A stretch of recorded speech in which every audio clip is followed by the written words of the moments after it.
quero cumprimentar a igreja com a paz do Senhor. Amém. Agradeço a Deus pela oportunidade, pelo privilégio de estar aqui pregando a possibilidade do grupo Caminho da Vida. Que Deus continue abençoando a todos os irmãos que estão envolvidos nesse trabalho. Continue assim, louvando o Senhor, ganhando almas para o reino de Deus, porque a única coisa que te leva para outra vida é as obras que nós fazemos aqui nessa vida. Vai ficar o carro, vai ficar o teu dinheiro, vai ficar a tua bicicleta, vai ficar tudo, né? Só as obras que nós vamos levar e vamos apresentar. Aleluia! Continue louvando a Deus e ganhando almas para o reino do Senhor. Quero agradecer ao pastor Laudicínio. Que Deus abençoe, pastor. Um abraço do pastor Gessé para você. Que Deus continue te abençoando neste belíssimo trabalho aqui nesta congregação. Glória a Deus. Vamos ler um texto da palavra do Senhor. Os irmãos escolheram o tema em Mateus capítulo 4, versículo 19, que Jesus disse: vinde após mim, eu vos farei pescadores de homens. A pesca é um negócio interessante. Está aqui o João Manuel, que é um exímio pescador da Ilha dos Valadares. O irmão Laudicínio já testemunhou aqui. Pega aquelas pescadinhas, perna de moça, aquelas grandes, aquelas bem graúdas, e faz um fritado daquela maravilhosa, Então o pescador às vezes tem que ter paciência, persistência, saber jogar a isca no lugar certo, no pesqueiro certo. Não adianta ter uma isca boa e não saber pescar, Chega lá, vai pegar sua baiacu e peixe aipim, vai passar nervoso, visco, vai só comer salsicha e pão e tomar suco no mar. Mas o pescador tem que saber a maré, tem que saber o lugar, o pesqueiro, e ir com pessoas preparadas para ter uma boa pescaria. A evangelização também não é diferente, Tem que saber o tipo de peixe que você vai pescar. Para cada tipo de peixe tem um tipo de isca, Então o peixe que você quer pegar, você vai ter que levar para preparar determinada isca. Então a evangelização é bem parecida também. Tem que ter paciência, pegar uma isca boa, saber preparar, fisgar o peixe. Depois que está fisgado, é só trazer, puxar e glorificar o nome de Jesus. Mas eu não vou pregar sobre o tema, mas eu vou pregar uma passagem que eu creio que é do interesse de muitos que estão aqui nesta noite. Se não é, eu quero que volte a ser o interesse de todos, principalmente aqui nesta igreja. Eu vou pregar sobre o arrebatamento da igreja. Então eu quero que os irmãos abrem 1 Tessalonicenses 4 e 16.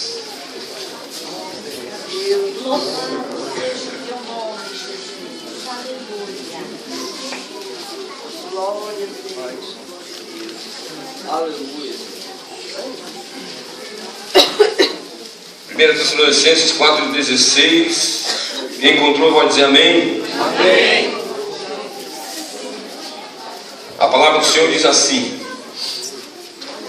porque o mesmo Senhor descerá do céu com alarido e com voz de arcanjo e com a trombeta de Deus, e os que morreram em Cristo ressuscitarão primeiro. Depois nós, os que ficarmos vivos, seremos arrebatados juntamente com Ele nas nuvens, a encontrar o Senhor nos ares, e assim estaremos para sempre com o Senhor.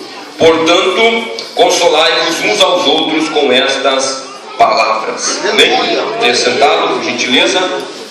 Instrui a igreja de Tessalônica sobre a questão escatológica, a questão sobre o retorno e a vinda do nosso Senhor e Salvador Jesus Cristo. Hoje em dia a mensagem do arrebatamento da igreja está quase esquecida. Ninguém mais prega, ninguém mais fala, porque é uma mensagem, quero falar bem sinceramente aqui, que o povo não dá muito glória a Deus, muito aleluia, porque para alguns é uma mensagem aterrorizante. Muitos não estão preparados e nem gostam de ouvir sobre o arrebatamento da igreja. Mas, como um pregador da palavra de Deus, como um servo de Deus, eu estou mais interessado em você ouvir a mensagem do que glorificar a Deus e sair daqui e esquecer de tudo aquilo que eu falei aqui nesta noite. Porque a mensagem do arrebatamento é uma mensagem que não é só para este momento, para esta ocasião do culto.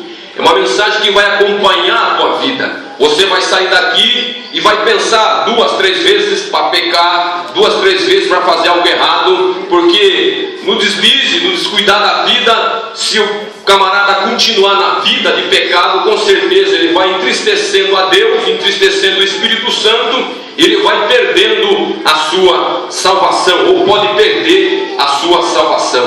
Por isso que a Bíblia diz assim: guarda bem o que tens, para que ninguém tome a tua coroa. Então existe a possibilidade do homem, do ser humano, do crente, se não vigiar, ele perder a sua salvação. A mensagem do arrebatamento da igreja é uma mensagem que confronta os evangelhos e as mensagens, as pregações que estão sendo pregadas nos dias de hoje. Hoje existe uma mensagem de autoajuda para o ser humano, uma mensagem que é do homem para o homem, uma mensagem que visa mais o interesse efêmero e o interesse material do ser humano. Existe a teologia chamada teologia da prosperidade, que mais visa o bem-estar físico, o bem-estar terreno do ser humano. É uma mensagem que conforta o homem, que alegra o ser humano, porque visa somente as coisas passageiras, as coisas desta vida.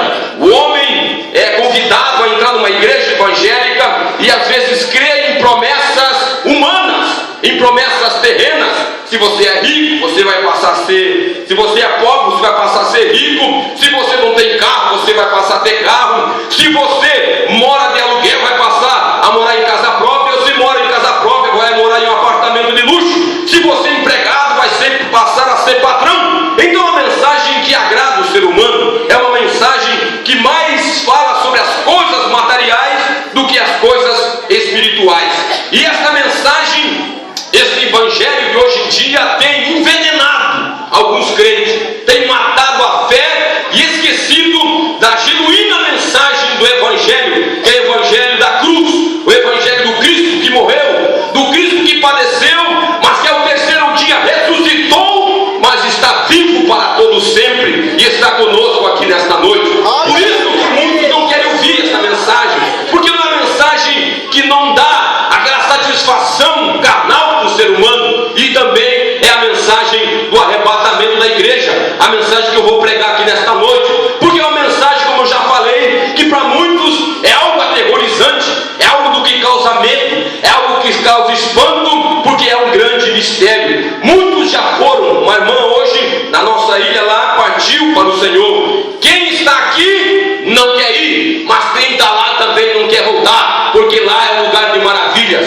porque a eternidade para o homem ainda é um mistério. Muitos têm esse mistério e têm esse medo. Então a mensagem do arrebatamento da igreja, a mensagem da volta de Cristo, da segunda vinda de Cristo, para alguns, como já falei, é algo que causa medo, que causa espanto, porque muitos ainda não estão preparados para o dia do arrebatamento da igreja. Mas nesta noite o Espírito Santo me mandou aqui para dizer para você, queira você ou não, acredite você ou não, Jesus vai voltar um dia. Ele vai retornar a segunda vez para levar um povo seu, um povo especial, um povo zeloso e um povo de boas obras. E nesta noite, se você está preparado, glorifique o nome do Senhor Jesus. Mas se você não está preparado, peça a misericórdia de Deus e fale: Jesus, me ajuda, porque eu quero subir no dia do arrebatamento da igreja. Aleluia! Meus irmãos, quando Paulo escreveu a epístola aos Tessalonicenses, a epístola, esta carta, ela foi escrita lá na cidade de Corinto. Ela foi escrita por volta do ano 54 depois de Cristo, e foi a primeira epístola que o apóstolo escreveu de todas as suas 13 ou 14 epístolas que ele escreveu. A epístola de Tessalonicenses, ela é o 52º livro da Bíblia Sagrada. Ela contém 5 capítulos e 89 versículos. A cidade que Paulo evangelizou, a cidade que Paulo ali ministrou a palavra e ganhou um grupo de cristãos, ela não tinha o nome de cidade de Tessalônica. O seu nome primitivo era cidade de Terme, porque ali existia fontes de águas termais, por isso que veio o nome de cidade de Terme. Era o nome da cidade de Tessalônica. Depois, com o passar de tempo, um homem que assumiu o governo daquela época, que era o sucessor de Alexandre o Grande, o nome dele era Cassandro. Ele tinha uma mulher, e o nome da sua mulher era Tessalonique. A mulher dele era irmã de Alexandre o Grande. Então, por honra à sua mulher, ele tirou o nome de cidade de Terme e colocou o nome de cidade de Tessalonique,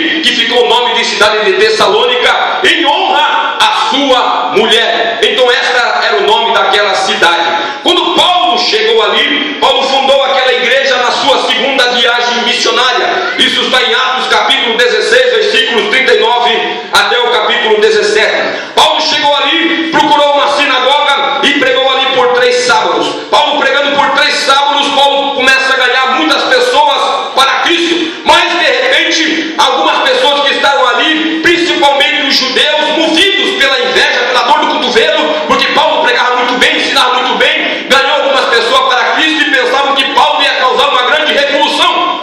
Quando Paulo chegou ali, Paulo foi apedrejado, Paulo foi perseguido, Paulo foi achincalhado, até eles bradarem assim: aqueles que têm alvoroçado o mundo chegaram até ali. Então, por causa de todo aquele tumulto, o povo foi incitado. Paulo com o seu companheiro e Silas não puderam ficar mais ali. Paulo sai de Tessalônica e vai para Bereia. Depois de Bereia, Paulo vai para Corinto, aonde encontra com o seu jovem cooperador chamado Timóteo. Paulo instrui Timóteo a novamente voltar a Tessalônica para saber como estavam os irmãos que ele tinha ganhado ali naquela cidade. Timóteo vai para aquela cidade e começa a inspecionar e saber como estava a vida dos irmãos. Timóteo chega ali e começa a pegar todos os relatórios como estava a vida dos irmãos daquela igreja. Aí Timóteo retorna para onde Paulo estava e traz as boas novas, as notícias, dizendo que aquele povo estava com fé, aquele povo estava com amor no coração, aquele povo estava com paciência, mas também aquele povo estava com alguns conceitos escatológicos errados, porque havia algumas pessoas que estavam ensinando que Jesus já tinha voltado, que muita gente que morreu já não tinha ressuscitado, e o povo estava confuso: como é que vai ficar agora meu parente, vai ficar meu irmão, vai ficar meu pai, minha mãe que morreu aí, se Jesus já veio, e como é que vai ficar isso? Então Paulo, com essa preocupação daquela nova igreja, ele escreve 2 epístolas, a primeira Tessalonicenses e 2 Tessalonicenses, para consertar o erro que estava naquela igreja. Então Paulo escreve, e a mensagem mais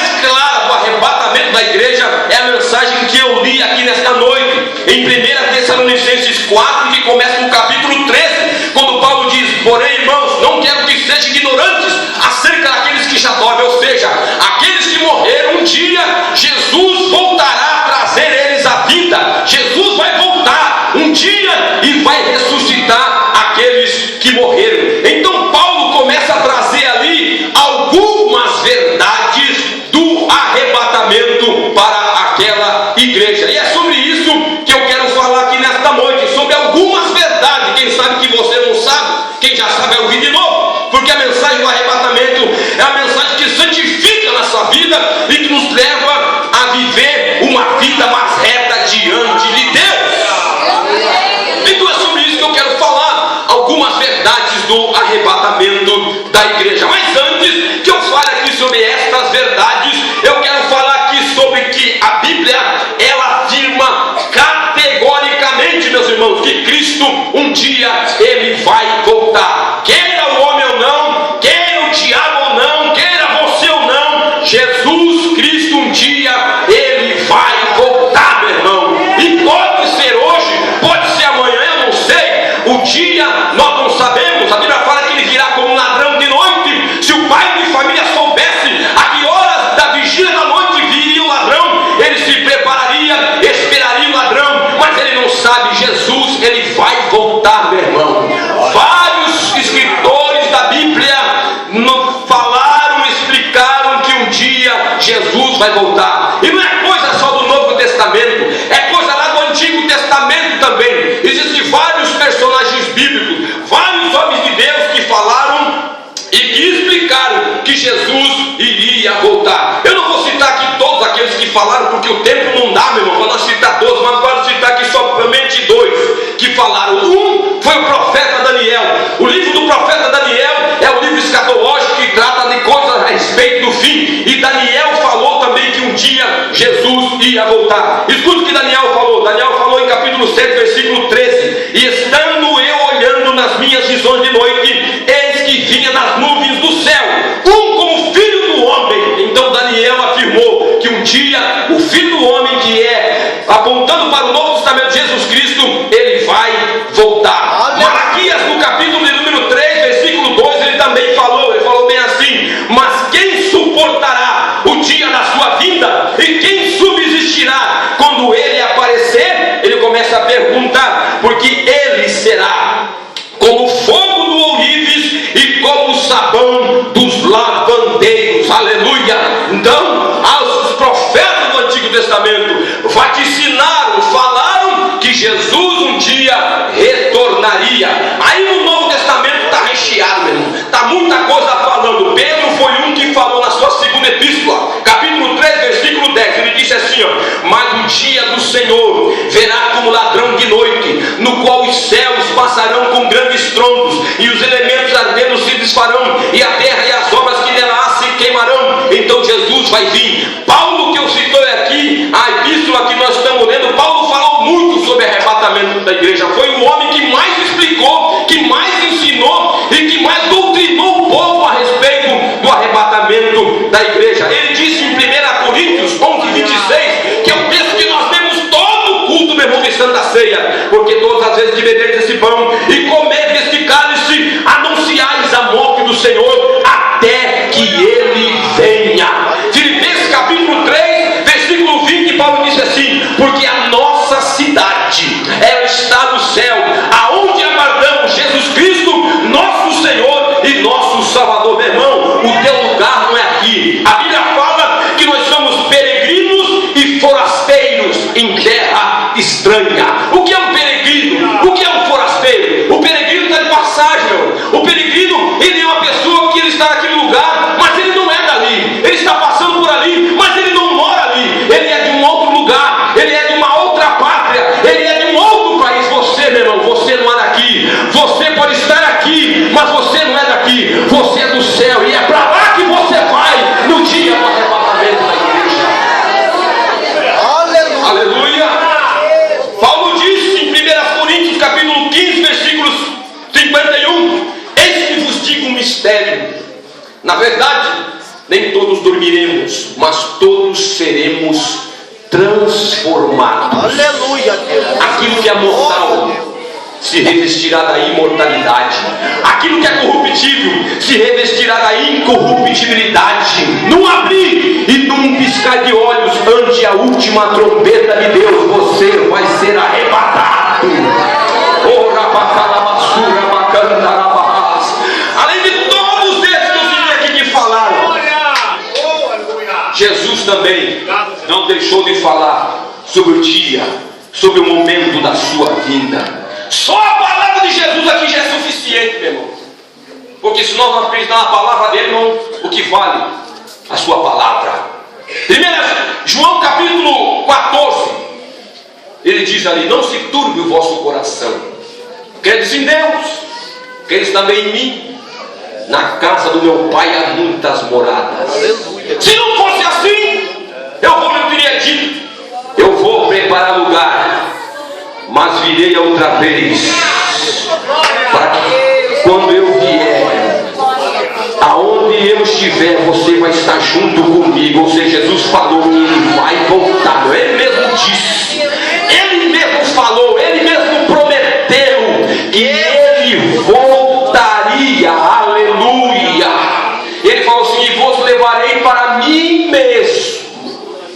Você é uma propriedade exclusiva e particular de Jesus, meu irmão.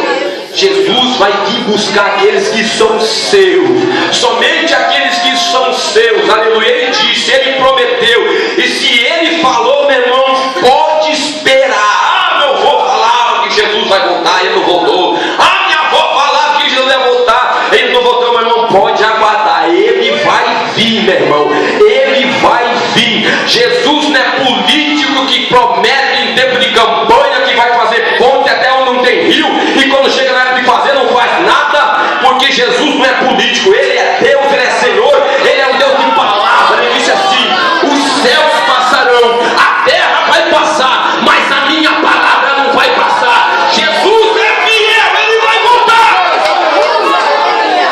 Aleluia. Quantos estão aguardando o arrebatamento da igreja? Levanta a mão, glorifique o nome de Jesus. Ele vem, meu irmão. Ele vai vir buscar o seu povo. Aleluia. Eu creio, meu irmão. Eu creio piamente Eu ia pregar essa mensagem nesta noite, eu ia preparar uma outra mensagem. Como pentecostal que somos, nós queremos preparar aquela mensagem que o povo pule, que o povo pegue, se escorregue, se pendure no ventilador da igreja e vá para lá e saia rodando com um pé só. A gente quer pregar essas coisas, quer ver o povo se quebrar inteiro, meu. Mas Jesus falou comigo, meu filho, pregue sobre o arrebatamento da igreja. Pregue sobre o arrebatamento da minha igreja, porque muitos estão esquecendo que eu vou voltar. Muitos estão se envolvendo com as coisas desta vida, estão ganhando dinheiro, estão confortáveis, está com seu carro do ano, está com sua família abastada, e não te esquecer, meu irmão, deixe para trás tudo isso, se apegue com a palavra de Deus, com o Espírito Santo que está aqui nesta noite, porque Jesus vai voltar. Glória a Deus. Aleluia.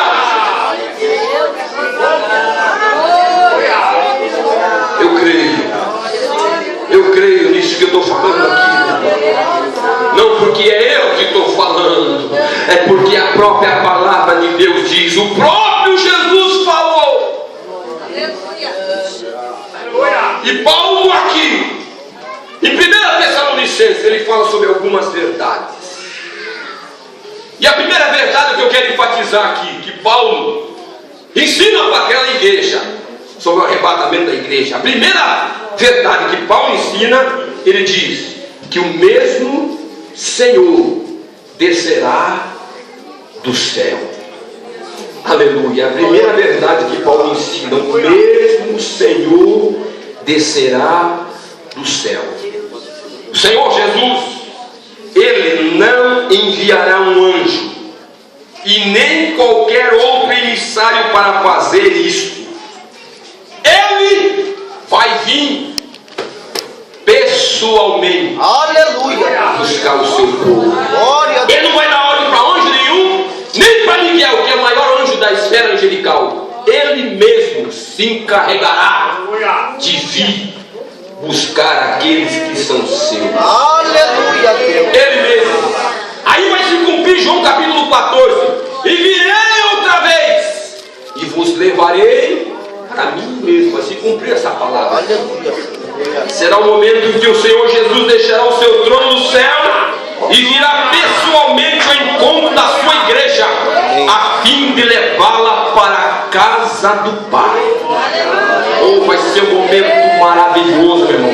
Assim como o noivo vai ao encontro da sua noiva, o Salvador virá ao encontro daqueles que ele comprou com o seu sangue. Você já viu o casamento, meu irmão? O casamento tem aquela expectativa. No casamento há toda aquela preparação, há toda aquela curiosidade sobre como a noiva